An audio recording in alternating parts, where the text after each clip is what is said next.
billahi minash shaitanir rajim. Bismillahir rahmanir rahim. Okay, this is part 3. This is my third attempt at part 3.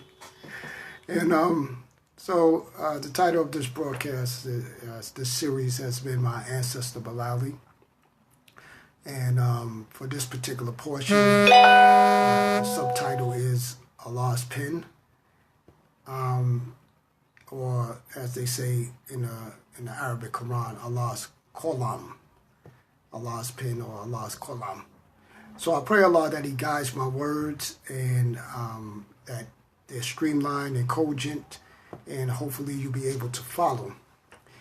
If you have any questions when I finish the presentation, you're welcome to ask those questions. And inshallah, I will answer them either before I get offline or at a later time, inshallah. So I want to start before I go into the many things that I found. I just want to talk about Allah's pen and how I see that ayat. The first surah of the Quran, some say in English chapters, but we say surah, of the Quran is called Al-Alaq, which means the clot. And the first word ever revealed of the Quran was read. Iqra, read. Read in the name of your Lord, who created man from a clot and taught man by the pen what man knew not. Read. So here Allah is talking about a clot. And then He talks right after that about a pen. So for me, the clot and the pen are connected. Now, you may say there are no pins inside of a clot. So how does that make sense? But the clot itself is a pen. And the clot is actually not just a pen, but it's also a book. And that book, Allah wrote inside that book with His pen. Now, what do I mean by that? In light of modern science, when you study, Allah's creation, as the Quran says, He instructs us to study His creation, and we are of His creation. The human being is of His creation. And when you study His creation, you learn, you learn about Him. You learn about the idea that He had, and something about the purpose, not the full idea of His purpose, but something about the purpose of why He created whatever He created by studying it. So let's look at modern DNA technology and advancements that have been made. You see that the human being, the human clot, the human cells are all imprints. They all tell a story. It's like a pen. So when Allah says He taught man by the pen what man knew not, in DNA they have what's called a genomic imprint. A genomic imprint, meaning they can look at your DNA, they could see sickness, they could see defects, they could see what people you come from, they could see your roots, they could see your heritage. This is a story that is written in your DNA. And we are like pens, because the same way a pen makes an imprint with ink, makes an imprint inside the paper, and we're able to communicate ideas with the pen and with the ink. Every time we sweat, that's like ink, because sweat leaves a trail where somebody could know that you were there from your sweat. Your blood is like ink, because people could know that you were there from your blood. Your tears are like ink. And every liquid that exudes from us is like ink.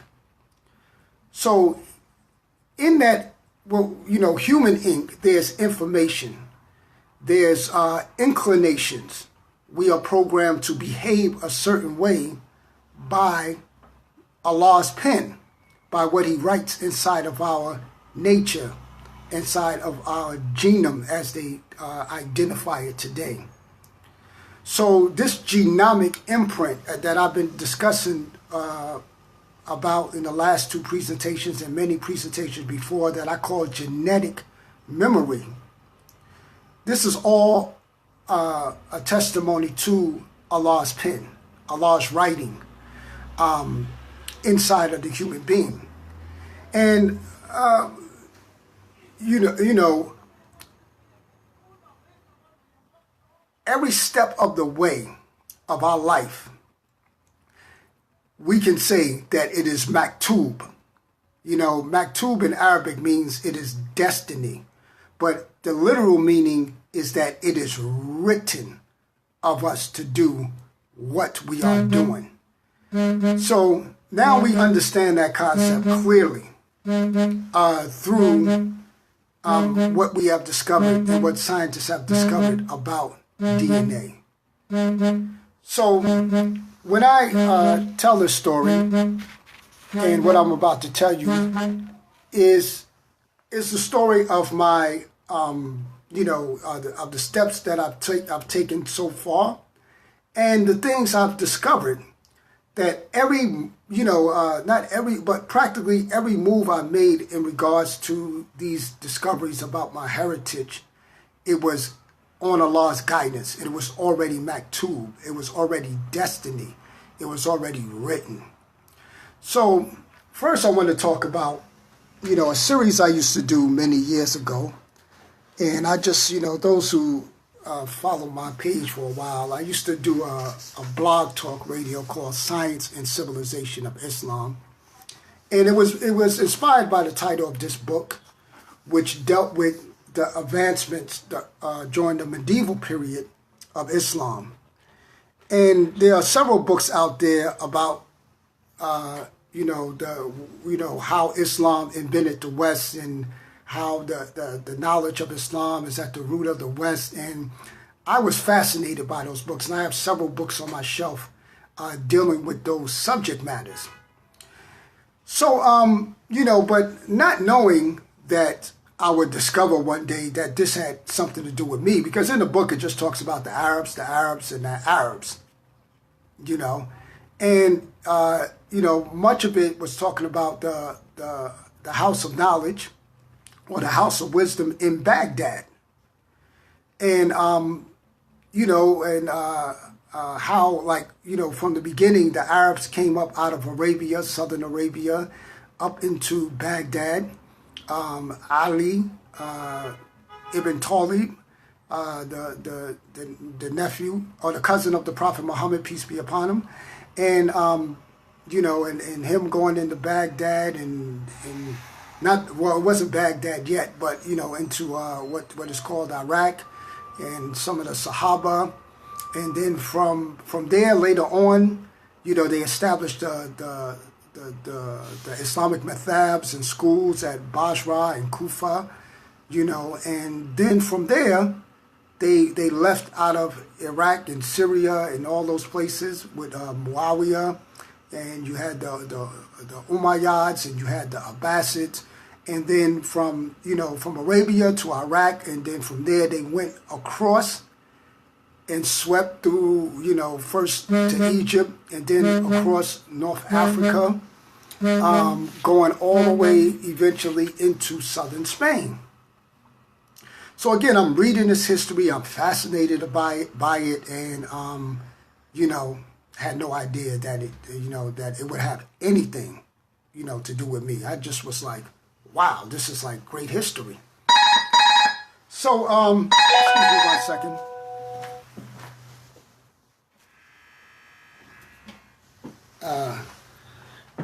Pardon me a moment, I have a visitor. I believe it's my brother. So, give me a second. Come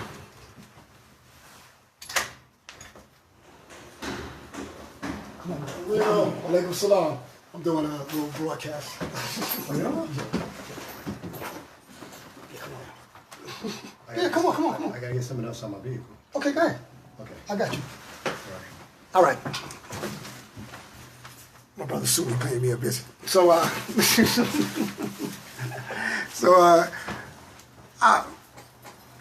now,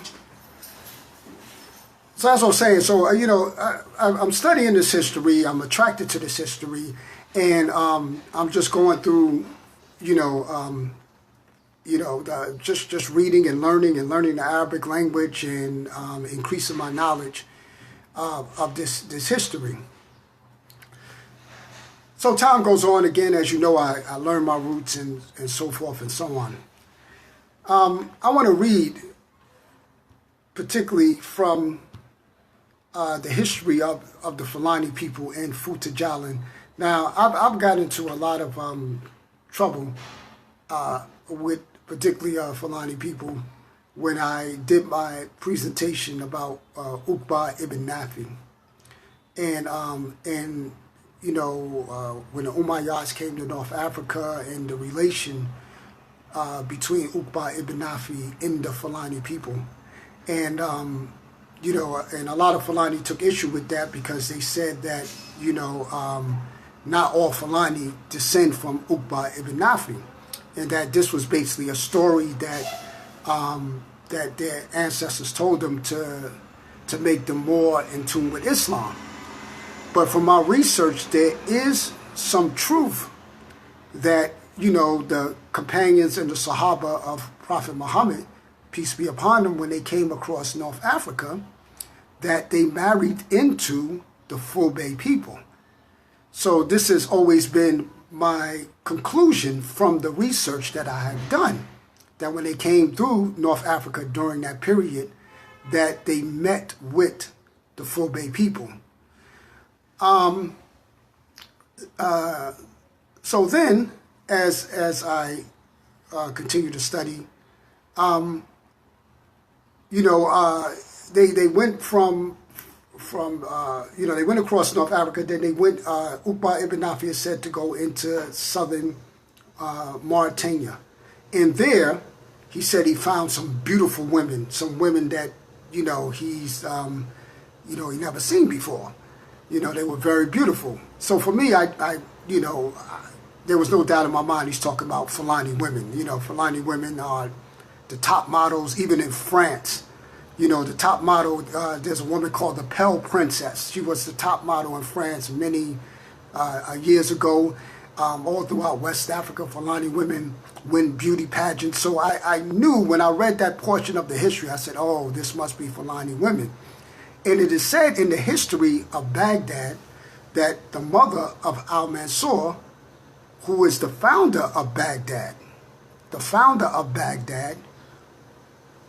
was a descendant. His mother was from one of these women. So again, I concluded that this woman was a Fulani woman. So I did my DNA recently. And again, I didn't need to do my DNA to confirm that I was a Fulani. I already knew that from the history and the research, but, and from other family members doing DNA, I knew that. But there are certain aspects of history that I've been studying that I had no idea that I had a connection to. So when I went on GEDmatch, or Genesis.GEDmatch, there was a study that they did of Iraqi people, because they had very, very few samples of people in Iraq. They didn't have a lot of samples. So finally they got some samples from Iraq. And wallahi, they took about maybe 20 to 100, very few samples. And out of these few samples that they took, my family was one of the few black families that was related to like 3 of those samples. So at first I'm wondering, I'm like, is there an Iraqi in our, family line? I don't know of any Bedouins in my family. But then it finally clicked to me. I was like, oh, I remember the research I read, which I read off in my presentation about Uqba ibn Nafi, that the Fulani people, they were in Guinea, in particular had exact matches to people in the Arabian Peninsula. Now, in the Fulbe history, all Fulani are not related to Uqba ibn Nafi. So those of you who say that, you know, all Fulani don't come from Uqba ibn Nafi, you're absolutely right. But there was a group in Futajalin that said they came from Fez in Morocco, and they came down into Futajalin, into Mali at first, and then from Mali they went into Futajalin. And these were the Muslim Fulbe. The other Fulbe that were already in Futajalin before they established Futajalin were nomadic Fulbe, but they were non-Muslim Fulbe. And it was these Muslim Fulbe that came from, according to their history, that came from Fez down into Mali, and then to ancient Takrur, which is southern Mauritania, then which is, you know, right next door to Mali, and then from Mali into Futajalin. So this was this particular clan of the Fulbe in their path. So in the Futajalin history, this clan, which is the clan that brought the religion and interpreted the Quran, and they were also cattle Fulani, it was this particular clan that brought the Islam to the Fulbe people. And these were related to Uqba ibn Nafi and to the Sahaba that came to North Africa. So this at first was just a traditional lore, but with modern DNA it has been proven that there is a connection there. So here I am all the way in America, and I'm matching with 3 of the people that they sampled in Baghdad. And one of them called themselves al-Baghdadi. Now the good thing about the Genesis site, the Genesis.gedmatch site, you can see exactly what type of heritage that you share with somebody. There's a tool on there that called Admixture Heritage. So I looked at the people that I was matched with, and we shared definitely Arab DNA, but I also saw in them they had some West African DNA, they had some East African DNA, they had some Southwest Asian DNA. That combination of admixture is Fulani admixture, which actually confirms both of my conclusions. One, they came across North Africa, and some of them mixed with the Fulani, and 2, the Fulani, the Fulani women were brought over to Baghdad and became some of their mothers. So in them they have Fulani, and in us we have them. So this is a particular clan of the Fulbe, which in West Africa they call them Sayyidis or Sidi Bey. Sheikh Amadou Bamba Mbake Ba was said to be a descendant of the Prophet Muhammad's family, peace be upon him, and and they trace this lineage there, and there are many Fulani who are said to be Sayyidis, who can trace their lineage to the family of Prophet Muhammad, peace be upon him. Now, let me just digress for a second and tell you why this is important. I noticed, like, when I go into certain masjids, particularly when there's Africans there, and when an Arab walks in, oh wow, the way some of our African brothers behave is just ridiculous. I give you an example. One day I was on 96th Street, and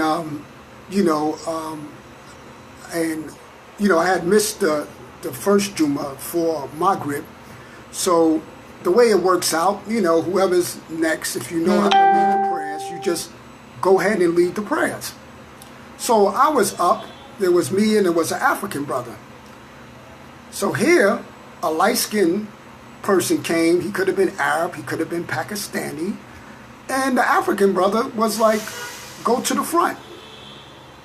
So this Arab or Pakistani, whatever he was, looked at him like, don't you see the brother standing there? You know, it's like, why are you telling me to go to the front? There's already somebody standing there. And I'm looking back at him like, you know, you don't see me standing here?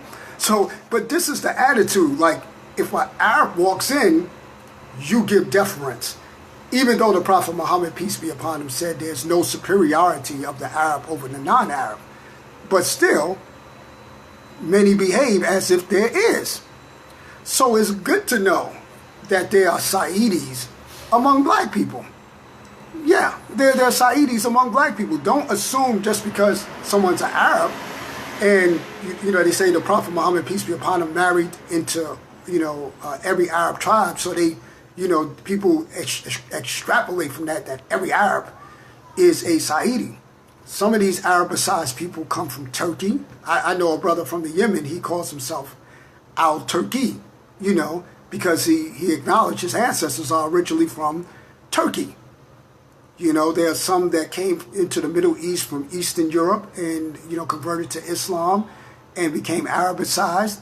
So don't assume every light-skinned person is of Arab descent and, Sayyidis of the family of Prophet Muhammad, when they are actually Africans that look just like you, who are also Sayyidis and also descendants of the family of Prophet Muhammad. The second part of the story that was confirmed, so here it is, in America, the genetic link is still even among us right here in America who are of Fulani descent. But then, I found actually Fulani cousins in one of the most weirdest places. So again, talking about genetic memory. Those of you who follow my page, I've been to Morocco at least like 7 times. And, so I visited that country many times. I love that country. And, outside of Guinea, I felt at home in Morocco. So finally I do my DNA and I find a relative in Morocco. And this relative, I looked at his DNA on GEDmatch, and he's Fulani. But guess what? He didn't know he was Fulani. So if you go back to my my presentation on the Fulani origins of Morocco and how the Fulani went into Morocco during the Almoravid period, they went through other periods of time. I talk about that in my presentations. So here it is. I find a distant cousin in Morocco who doesn't know he's Fulani until I had to point out to him, look at your DNA in GEDmatch, and it says you are Fulani in practically every calculator, including the African 9 calculator. And those of you know that, who deal with GEDmatch or Genesis know the significance of being Fulani in the African 9 calculator.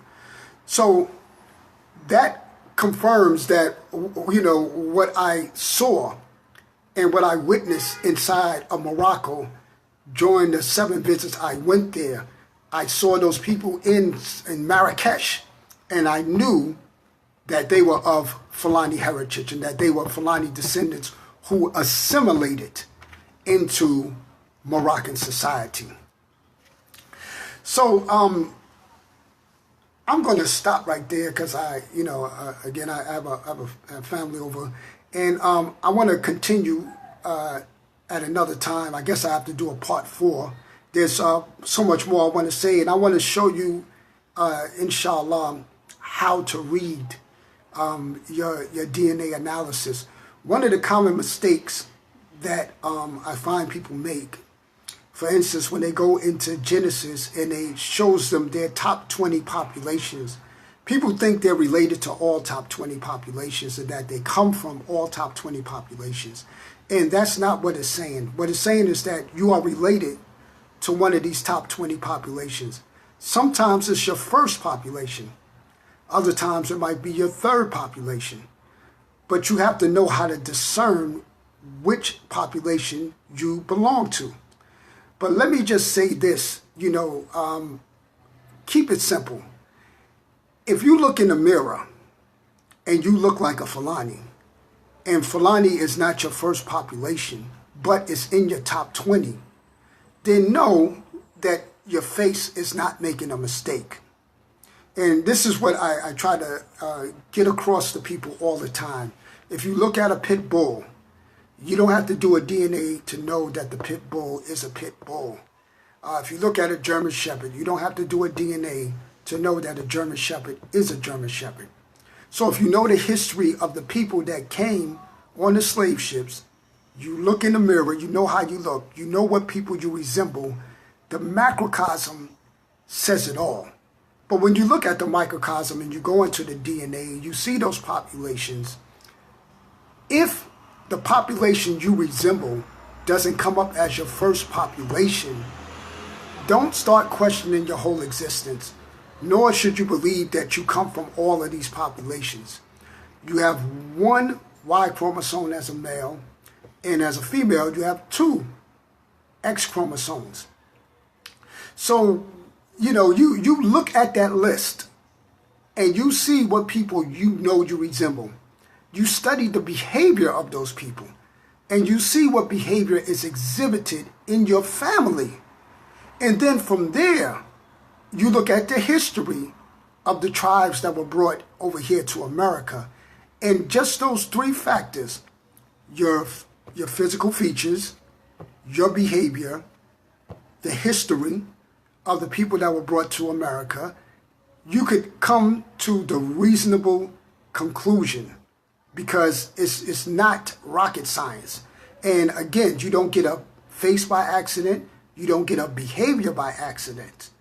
And it's no accident that they brought those people here and you look and behave exactly like them. So really, you could start with the macrocosm. And then the DNA, which is the microcosm, is just there to confirm and to help you to understand. So one of the things I want to show you are certain tools, such as, one, in Genesis in particular, your top 20 populations. Even if you don't know what your Y haplogroup is as a male, if you look at your top 20 populations, find out what the common haplogroup is among those top 20 populations. And when you find out what the haplogroup is in those top 20 populations, it's simple deduction, simple mathematics. That is your haplogroup. If you look at they have a setting where you look at your 2 population. When you look at the 2 population, again, don't think you're related to everybody in the second population or everybody in the first population. What they're showing you is these are the populations that heavily have that particular haplogroup that you have.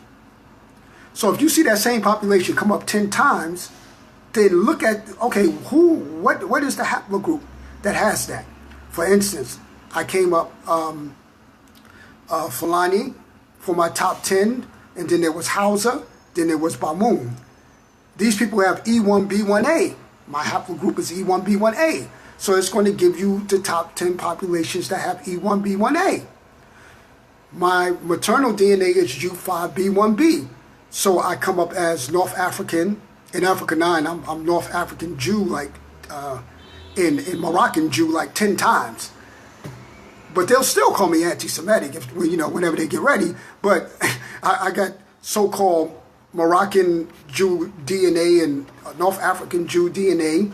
This is what the calculator says. But in K8, it will be Morocco, Algeria, Morocco, all these North African groups. Because U5B1B is found and said to originate in North Africa, particularly Northwest Africa.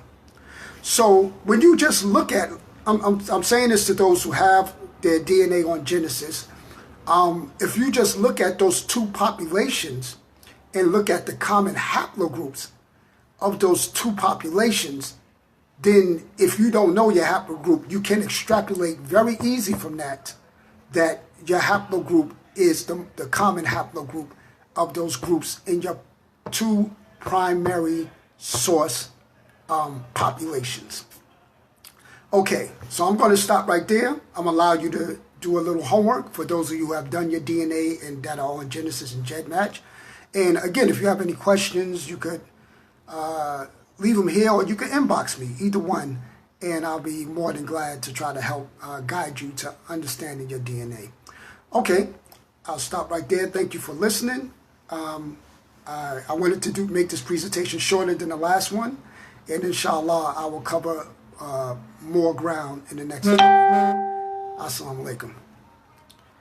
Okay, you're practically a more laugh out loud Elijah. Oh yes, I mean, well, you know, more is one term. That's Brother Kaniso making a comment. That's my brother from South Africa. I've known that brother since he was a teenager. That's my little brother there. But anyway, there are a group called Moors, but Moor has become an umbrella term for you know, those who are from North Africa and those who are part of the Al-Murabitun, who came from southern Algeria, Senegal, that area, and went into Spain. So Moor became an umbrella term, but in Africa, Moor is a separate tribe, a separate people from Fulani, from Berber, you know, and Tuaregs are part of the Berber, but Tuaregs are separate, and then you have Moors. So everybody in African terms is not a Moor, but in the general European term, that's in the West, you know, those who were a part of that particular movement and a part of that history, they call all of them Moors, M-O-O-R-S, which has come to mean black or blackamoors, as opposed to the way Moors are referred to in Africa, which is a separate group that is of Arab extract. So, yes, so I hope I made myself clear in that regard. Okay, thank you again for listening. Thank you, Brother Kaniso, for your comment, and I look forward to interacting with you in the near future. Assalamu alaikum.